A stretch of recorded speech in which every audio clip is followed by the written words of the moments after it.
Hey guys, how are you? Wait a minute. Hey guys, how are you? So, I've been recommended like several times another like kind of like introduction documentary on BTS. So, because it's pretty, new apparently, it has been like it was like uploaded on November 21st of this year. So, apparently it's really good. It's pretty long as well. It's like 33 minutes. So, why not? I've been requested that a lot, so I'm just gonna go and do it and stop talking.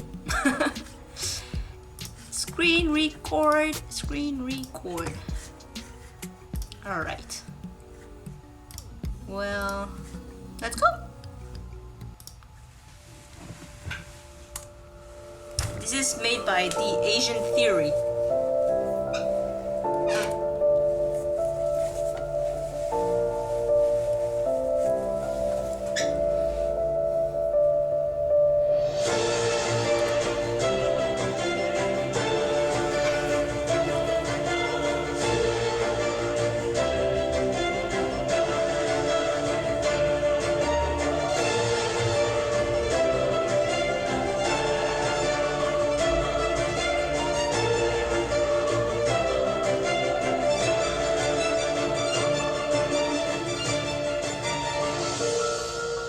They were so young there.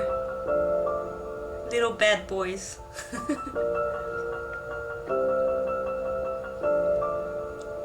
I know that song.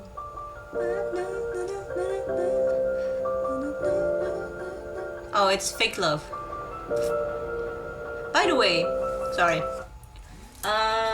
So I've told in I think that my really first video that I've listened to Fake Love before. Like 2 years ago or something, and I liked it, but I've never like saw like the MV, and I also like don't know what the song is about. So I was wondering, would you be interested in me reacting to those, like knowing that I know the song already, like but just like the music, I don't know the MV or the meaning of the lyrics. So I'm just wondering if I should react to that or not. What do you think? Anyway, just let's continue.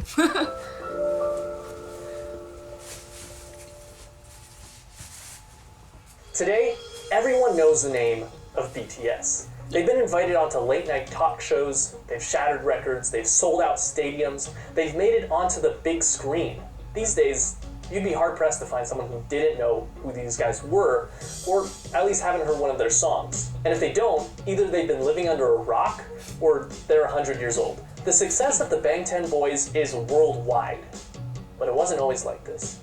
And it all started with one man, YG. YG wanted to make himself a rap group.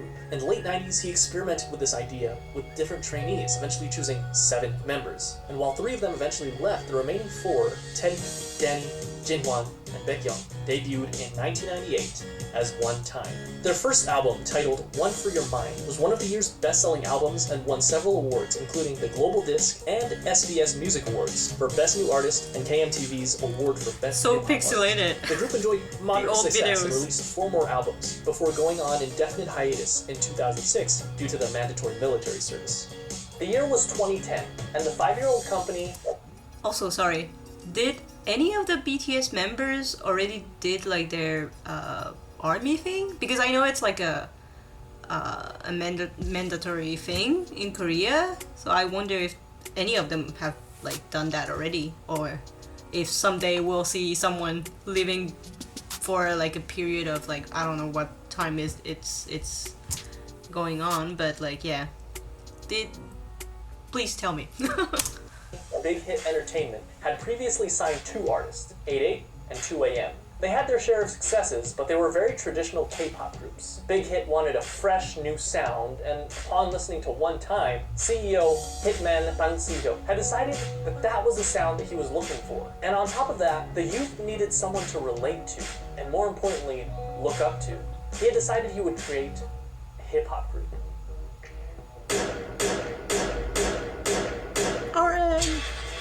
At 15 years old, Kim Namjoon auditioned for a certain Big Deal Records, which he completely botched, forgetting the lyrics to the song he was performing. Afterwards, fellow rapper Sleepy recommended that he try auditioning at another label, Big Hit, and even put in a good word for him to one of the producers there. At age 16, Kim auditioned in front of Bang Si-hyuk himself, and instantly impressed him. He was offered a deal with Big Hit on the spot, which Kim accepted and became a trainee, officially choosing a name for himself, Rap Monster, destined to become the leader of the newly created group. Now that a fearless leader was chosen, they needed more members. Sugar! I think I can definitely say that my bias is Sugar. Yeah. He chose me, like, with all his talent and passion and cute face. Min Young-gi was a 17-year-old living in Daegu, an avid basketball player and rapper. He had been interested in music, especially rap, from a very early age, and despite his parents' disapproval, started performing as a rapper while still in high school. He quickly gained attention as a rapper and producer in the underground hip-hop scene. One day he saw a flyer for a rap competition called Hit It and decided to participate. And although he only placed second, the company hosting the competition, you guessed it, Big Hit, decided to sign him on as a producer. Hitman Bang spoke with him afterwards, convincing him to join a newly created hip-hop group. He told him to just focus on rapping and assured him that he wouldn't need to dance. He was lying. And just like that, the new group had a second member, known as Suga, the combination of the first two syllables of shooting guard, his favorite position in basketball. But they wouldn't stop there. Rappers were nice, but Big Hit actually needed a dancer. Jung Ho-seok always loved dancing. He was in the starting lineup of the dance crew Neuron in his hometown, Gwangju. He was good at it too, winning several local championships and even winning a championship at the national level in 2008. When he decided to audition for JYP Entertainment though, after a few rounds of auditions, he was cut. Fortunately, he didn't give up and went to his second option, a smaller, lesser-known company, Big Hit Entertainment. His dance skills and strong understanding of rhythm made him an instant favorite, and he was signed on as J-Hope. Not only that, but they saw potential in him to become a rapper, which at this point he had little experience with. However, J-Hope quickly felt that he wasn't a good fit and decided to leave Big Hit until RM convinced both J-Hope and Big Hit that the group wouldn't be complete without him. Oh. He was right. I didn't know that. Like, he almost quit. Like, wow. 아니 근데 형 항상 중앙부에 아니에요. 조무서 와야 된다고 조무서 하는 시기를 안 된다고. 멤버 믿고 간 거야 나. 올해 멤버 보고 왔어 진짜. 근데 난 진짜 네가 With the addition of J-Hope, the rap line was complete. Now they needed some singers. Now, just like how RM, an amazing rapper with a ton of experience, was chosen as the first official member of the rap line, it would only make sense that a legendary singer and dancer would be the perfect first member of the vocal line. Right?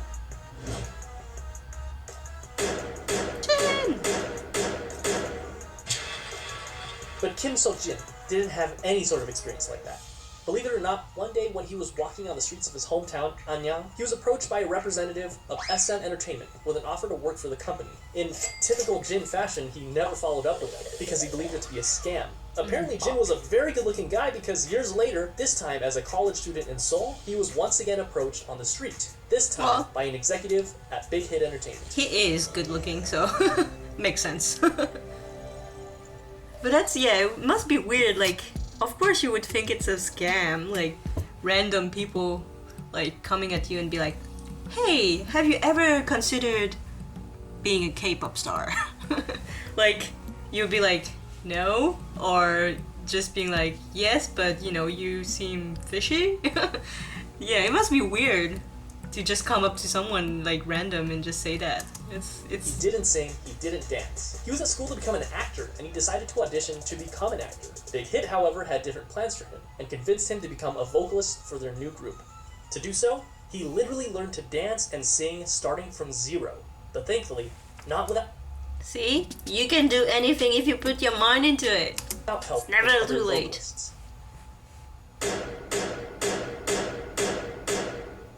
Jungkook. Jung Jung-kook initially had dreams of becoming a badminton player when he was young, but after seeing G-Dragon perform Heartbreaker on television, it influenced him to want to become a singer instead. Because of this, at only age 14, he decided to audition for the South Korean talent show, Superstar K. He didn't pass auditions, but this was just enough to catch the eye of not one company, not two companies, but 7 different companies. Damn. This included JYP, FNC, Woollim, Starship Entertainment, TS, Cube, and of course, Big Hit Entertainment. So why did Jungkook, given the choice of all these big companies, decide to go with the relatively smaller company? I wondered that too. The answer was simple. Because he thought, and I quote, RM was cool, so I wanted to sign with them. That brings the number of members to 5. The next member of BTS was just as surprised to find Big Hit as Big Hit was to find him, and it almost didn't happen.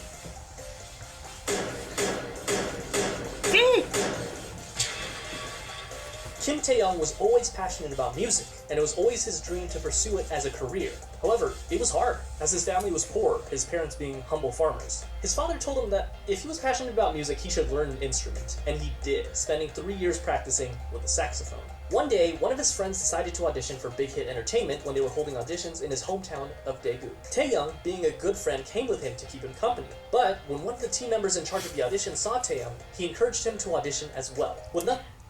That must be like, I hope his friend like is also a K-pop like idol now, because I feel like the guy just went with his friend like to give him company, and it's instead he's like one of the biggest K-pop idol of the world. So I'm like, I hope his friend is like not too mad about that.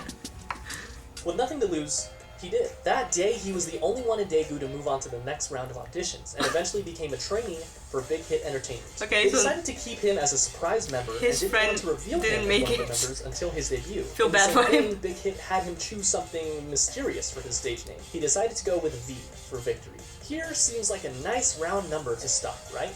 6 members for a new hip-hop group, 3 rappers and 3 vocalists. It seems like a complete group, but still there was something missing. One was missing. Someone that could take this already great group of artists and push it even further to achieve perfection.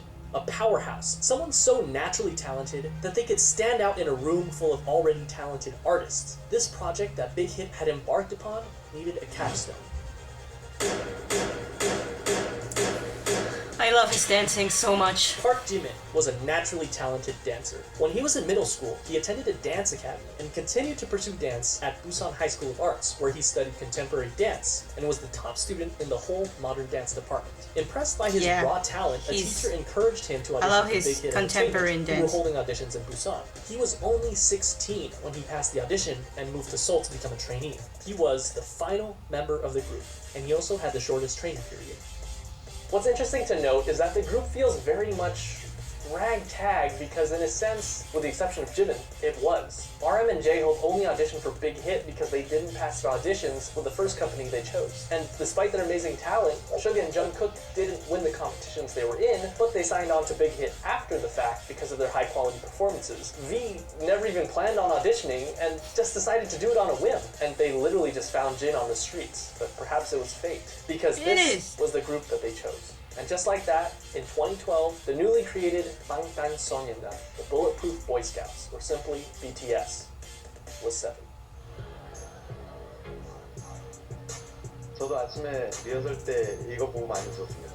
They had the group, but they still needed the music. In early 2013, they set out to create some social media presence for themselves before officially debuting, posting song covers on both SoundCloud and YouTube, which you can still go watch today. I need to watch that on their website in preparation for BTS's debut album, complete with a trailer and a ton of promotional material, including photos for the first time of all the members in the official lineup. The bad boy era. Finally, the big day came. June 12, 2013. BTS held a press conference and a debut showcase where they performed their 2 singles, No More Dream and We Are Bulletproof Part 2.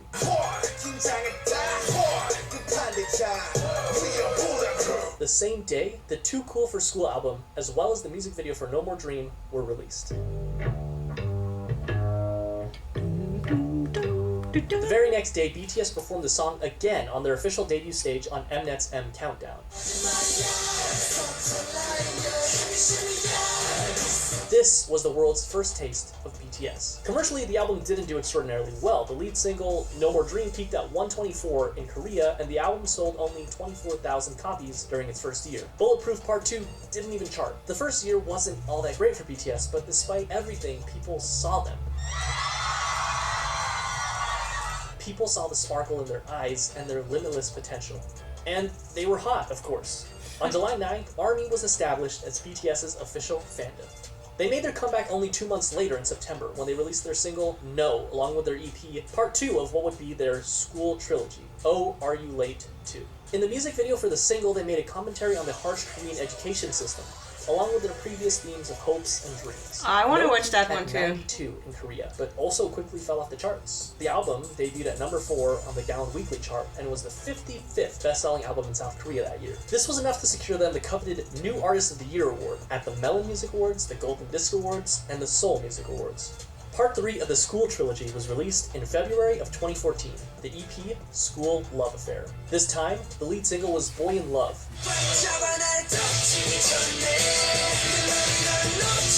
And the other single being Just One Day. It's spoiling me so many songs. I don't want to listen! The album, as well as Or both watch. singles, enjoyed moderate success, with the album topping the Gaon album chart, as well as making its first international appearance at number 3 on the Billboard World Albums chart. The album also marked their first distinctive change in theme, focusing more on school life and young love, as evidenced by their Boy in Love music video. They also held their first fan meetings with a crowd of 3,000 in Seoul. BTS was doing well. That is, until July. This is, unfortunately, a dark chapter in the lives of BTS and ARMY. That's Aww. right.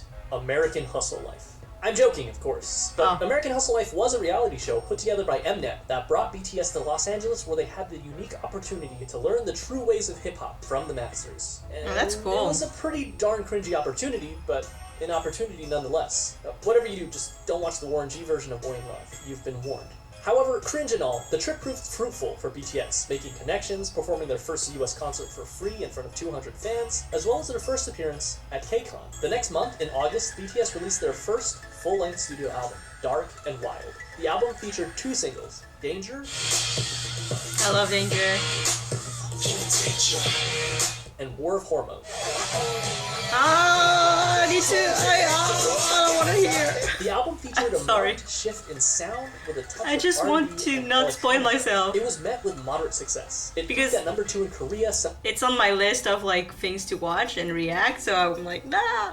selling over 200,000 albums. In October and again in May of the following year, BTS went on their first and second concert tours, known as the Red Bullet Tour, where they visited 13 different countries, including Japan, the Philippines, Australia, the US, Mexico, and many others. They also came out with their first Japanese album in December, Wake Up, featuring many Japanese versions of their songs as well as original tracks Wake Up and The Stars, followed by a Japan tour and a solo concert in Korea.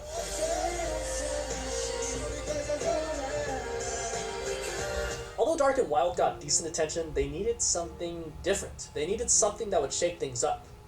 They got to work. April 29, 2015 was their comeback. When this album was produced, each member had a hand in writing songs for the album.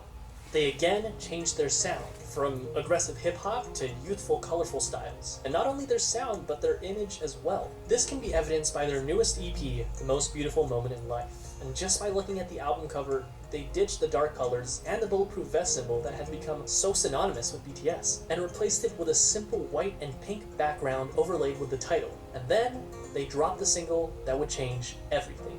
I Need You. I don't want to listen. What do I do?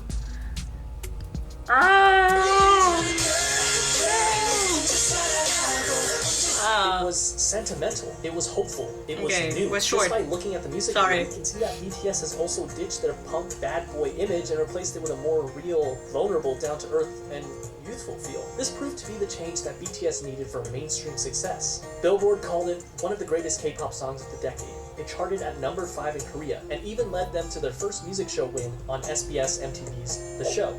And that wasn't Wow. all. They released I their need to second react to single, that, for sure. Dope, on June 24th, which started off with a poignant line from RM. 응? 어서 와. 방탄은 처음이지? Welcome.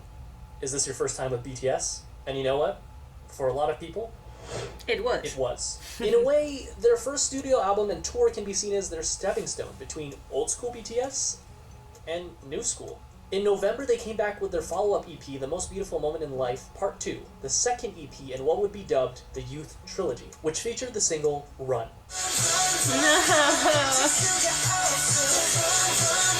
The album focused even more on the frivolity, friendship, and carefree attitude that comes with enjoying one's youth. But just like in I Need You, contrasted that with suffering, depression, loneliness, society, and the stark and sometimes dark reality of life. Compare this with the far cry of the No More Dreams music video. It felt real. It was darker, grittier, more humble, more meaningful, and most importantly, RM lost his mohawk. Run also connected narratively with their previous single, I Need You, and another video released in September titled On Stage Prologue established what would come to be known as the BTS universe, or the BU, which would eventually combine music videos, short films, books, short stories, webtoons, and even a mobile game to create a cohesive story. And I won't go down this rabbit hole because there is a lot to digest, but it's definitely something to look into if you're a hardcore ARMY. The same month, they kicked off their third tour, The Most Beautiful Moment in Life On Stage Tour, where they performed songs from their two recent EPs, Part 1 and Part 2. And Part 2 was a hit, their biggest so far. It topped the weekly Gaon album and Billboard World Albums charts, and on Billboard, it stayed there for multiple weeks, the first K-pop act to do so. It also appeared on the Billboard 200 albums chart, not world albums, which was reserved for foreign non-English songs, but simply the top 200 albums, peaking at 171. Which is kind of amazing considering that this was back in 2015. They also received Best World Performer at the 17th Mnet Asian Music Awards. This brings us to Part 3 of the Youth Trilogy, The Most Beautiful Moment in Life, Young Forever, released on May 2nd, 2016, which featured probably my favorite BTS album cover. Young Forever was actually a compilation album of parts 1 and 2, so it was mostly the same songs, but it was notable that it had some new singles, Epilogue, Young Forever, Fire, and Save Me. The latter two performed exceptionally well, with both songs topping the Billboard World Digital Songs chart. This was also the second BTS album to chart on the Billboard 200 at 107. I think I've heard about Save Me. Like, about the video. I think it's like made into like a one scene. Like, there's a concept in filmmaking where when you only use one camera for the entire like MV without like having to edit and cut everything. Like, I don't remember the term for that, but I think I know that I know I've seen that MV because it seems familiar, because it was made like with a one take, kind of concept. I think, like, correct me if I'm wrong, but I think it is. 7, and it topped both the Gaon weekly and monthly chart, which earned BTS their first Daesang.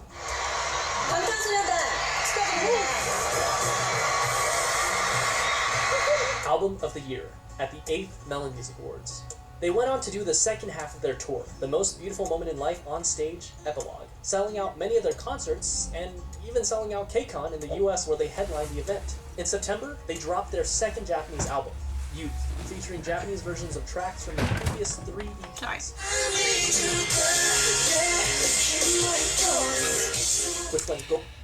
Which is funny is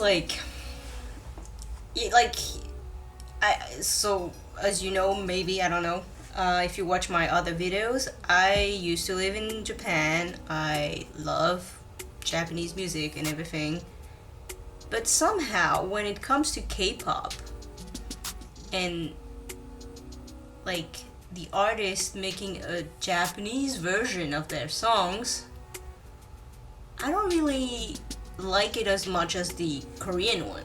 Like, it's the same with Blackpink. They have like also Japanese version, and I'm like, I actually prefer the Korean version for some reason. I don't know why they, like, I mean, I do understand why they transformed it into like a Japanese, so like the Japanese like people can understand and the market, grow for them. But also I'm like, if you made it, like, I just don't understand, like, if you've made it as an artist singing in Korean, like you've made it like in the US or in the entire world, but only for Japan you change your language. I'm like, it's just weird to me. I do understand like the appeal in terms of like money, I guess, but not in terms of like, yeah, like in terms of like music itself. Because if you've made it like everywhere else singing in Korean,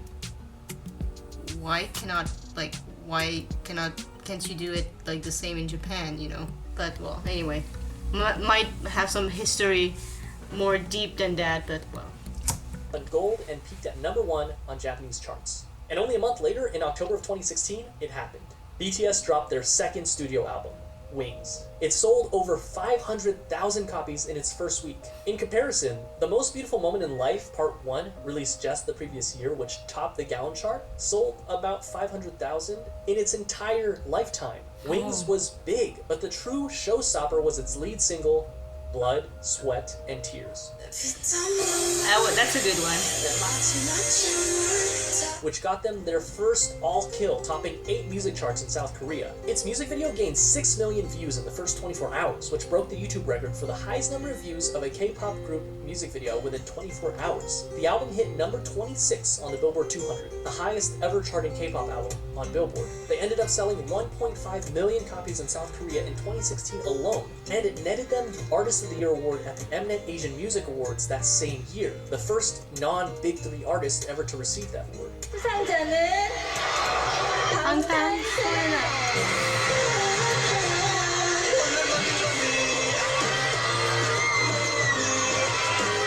After Blood, Sweat, and Tears, they were on a roll. BTS was unstoppable.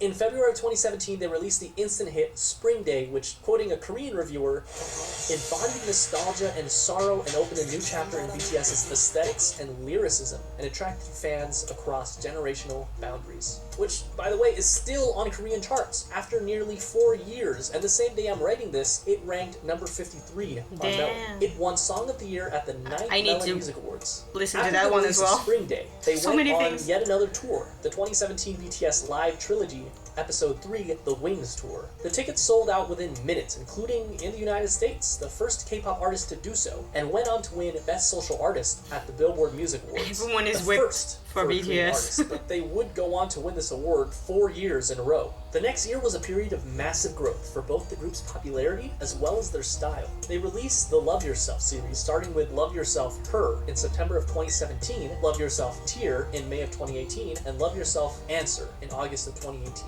3 albums that gave us some of the most classic BTS songs that we know and love today, such as Mic Drop. That's a good one too. Fake Love. I don't want to say. Euphoria. Oh, I don't know that one. Oh, Idol. no. You're spoiling me. And of course, DNA. all 3 albums were commercial successes, Her being their first album to top 2 million album sales. But Tear and Answer also did equally well. These 3 albums, as well as their Japanese album, Face Yourself, proved that they weren't done yet, not even close. During this time, they shattered countless records. Their singles went platinum, they topped charts, they won awards. And not only did they break YouTube records, but they broke records that they themselves set again and again And again. This is the period where BTS really started enjoying That's a global cool video. recognition, working with huge Western artists such as Nicki Minaj, Designer, and Steve Aoki. It wasn't their first time having international features on their songs, but I it was want to listen to definitely the biggest. featured And one. even though they were already, without a doubt, the biggest act to ever come out of South Korea, they had their eyes set even higher. They went on tour once again for the Love Yourself World Tour. During this tour, they collaborated with Steve Aoki to make the song Wasted on Me.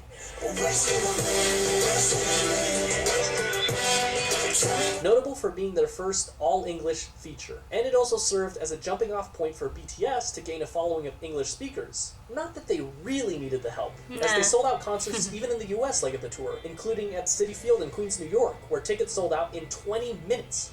And as if that wasn't enough, they dropped the movie in November, Burn the Stage, which in the US alone grossed $3.54 million in the first weekend, breaking the record set by One Direction. Should I watch that too? YouTube Red original.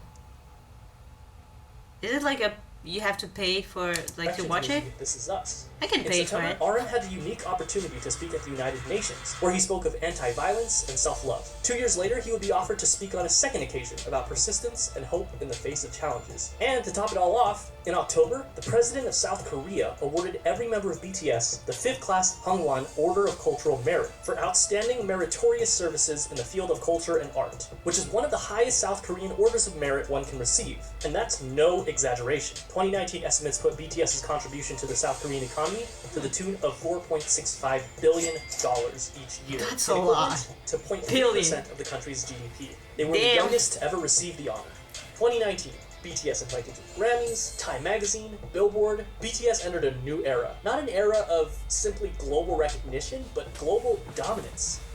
April 12th, 2019, enter Map of the Soul Persona. First things first, you can't mention Map of the Soul Persona without mentioning Boy With Love. It was simple math. What do you get when you cross the singer of one of the best charting songs of all time that went platinum 59 times in 13 different countries with, without a question, the most globally dominant pop group of all time? Well, you get this. No! I want to listen to it without spoiling myself. Nothing less than an instant hit. Number 8 on Billboard Hot 100. Platinum in the US. This thing is breaking Number my 1 on iTunes my in stuff. 67 different countries. The most liked and the most viewed YouTube video in the first 24 hours. The fastest video to reach 100 million views. A current view count of over 1 billion views. 7 boys, 1 girl, and 7 different hair colors. They were the talk of the town, invited to talk show after talk show after talk show. The second single on the album was Make It Right. Written by Ed Sheeran himself, including a version. Oh, that's featuring cool. Wow. I should listen to that one then, because I was saying in, I think, my video yesterday that I want to listen to like songs produced by other like foreign artists to see like the difference. The album debuted at number 1 on Gaon and sold 3.2 million copies its first month, and that's only in Korea. It became the best-selling album in South Korea ever. It swept every major Korean music show, winning Album of the Year in each one of them. They followed up this legendary EP with the Love Yourself, Speak Yourself World Tour, where they sold out both the Rose Bowl and the Wembley Stadium in only an hour, the only non-English speaking act to do so. They even performed as a solo act in Saudi Arabia, the first foreign act to do that. The last stop of their tour was at South Korea's largest venue, the Seoul Olympic Stadium. They ended up grossing $200 million.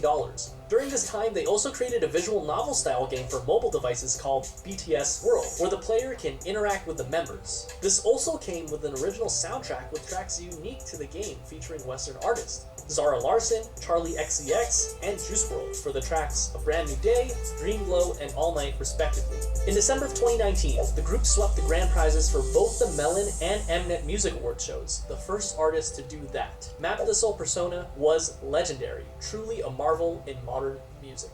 So, how could BTS follow up the best-selling album in South Korean history, you may ask? Easy. Make an even better-selling album. And that's what they did with Map of the Soul 7. The album was released on February 21st of 2020, featuring the singles Black Swan. Oh, Black Swan! I love that one so much. That's my favorite so far. And sold over 4.1 million albums in just the first week, and the first Korean album to be certified as quadruple million on the Gaon Music Chart. It debuted at number 1 on music charts all over the world, including the US, Korea, the UK, Japan, and much of Europe. It's not an exaggeration to say that this album left a permanent mark on the world, launching BTS into legendary status and becoming the best-selling artist in South Korean history. BTS had scheduled a Map of the Soul tour for April of that year, which would have undoubtedly outsold their record-breaking tour only a year prior. But unfortunately, the COVID pandemic caused the entire tour to be postponed, including the show at the Rose Bowl, which I was supposed to attend. But that didn't stop BTS, who performed virtual concerts, spoke at the Dear Class of 2020 graduation event, and released the Japanese version of the recent album with an original Japanese single, Stay Gold. Stay Gold! And to top it all off, this was only June. At this point, it was clear that BTS had already dominated their home turf, and they had topped the music charts all over the world. This time, their sight was set for the very top. Remember that scene in The Social Network where Mark and Sean talk about how they don't want $1 million, they want $1 billion, how they're not interested in catching 14 trout, but they'd rather catch an 800-pound marlin? Well, that's what they set their sights on. The marlin, the biggest music industry in the world, the United States. And at the top of that music industry, #1 on Billboard Hot 100. This small group from a company that virtually no one had heard about 8 years ago planned to take on Goliath himself and dominate the American industry on their home turf. And all they had to do was speak English. August 21st, enter Dynamite.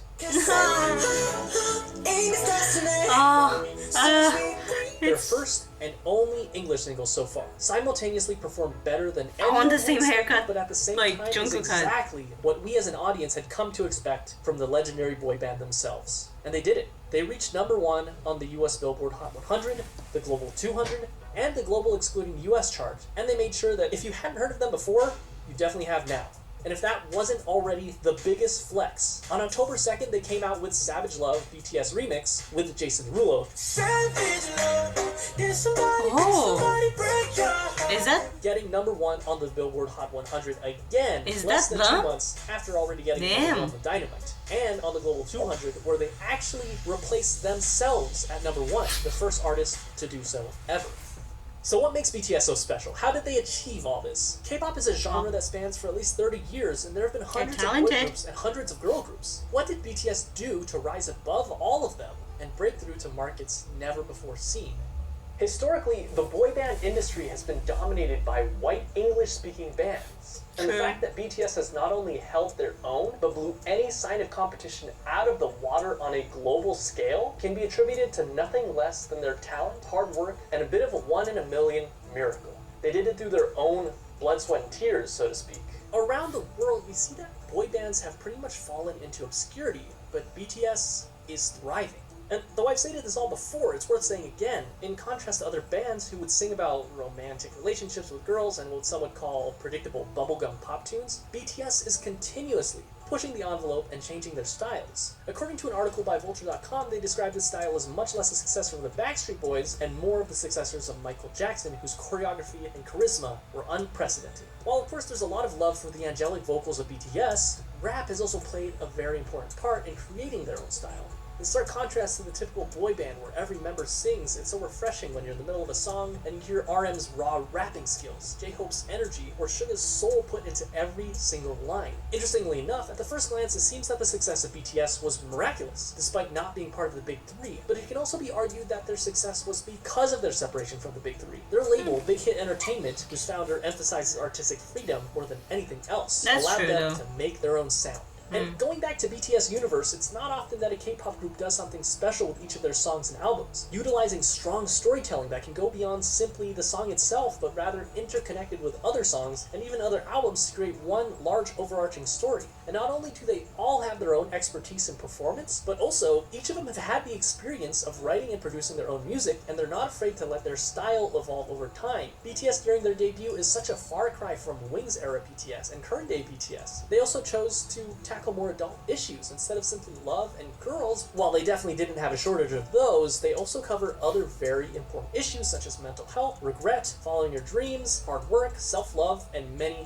many, many others. Add that to the fact that as fans, we can feel the authenticity of the members themselves. They seem approachable. BTS seems like there's a place for every type of fan.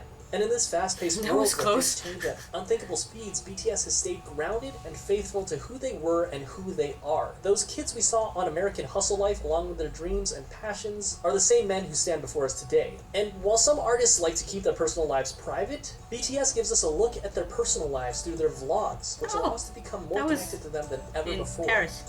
What is truly amazing is that, with the exception of just one single, they're doing this all while singing in their native tongue, Korean. Their music Yeah. holds so much power that it literally breaks through the barriers of language. And that's the And best. no, they're not done yet. Today, November 20th, they're releasing their 5th studio album, B. Their singles on the album, Dynamite and Life Goes On. And chances are, life will go on for BTS. And chances are they'll continue to break even more records.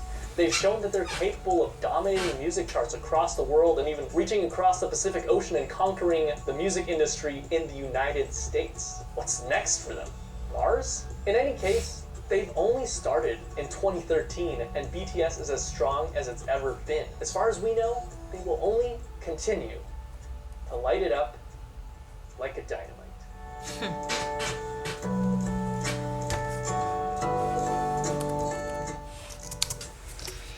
Well, that was really instructive. I learned a lot, and it's really interesting, yeah. Because like I said, like it's so rewarding, I feel, for an artist to be able to make it outside of like your home country and also to do it like in your own language. It's like wow. And like they're in the place right now where they are comfortable enough to be themselves as well and tackle the subjects they want, and yeah, and they're really involved in their music and stuff. So yeah, like I'm like I understand why they're so popular and respected and everything, because yeah, they worked hard for that, so totally deserved. Anyway, thank you for this recommendation, and I will see you in the next video. See ya.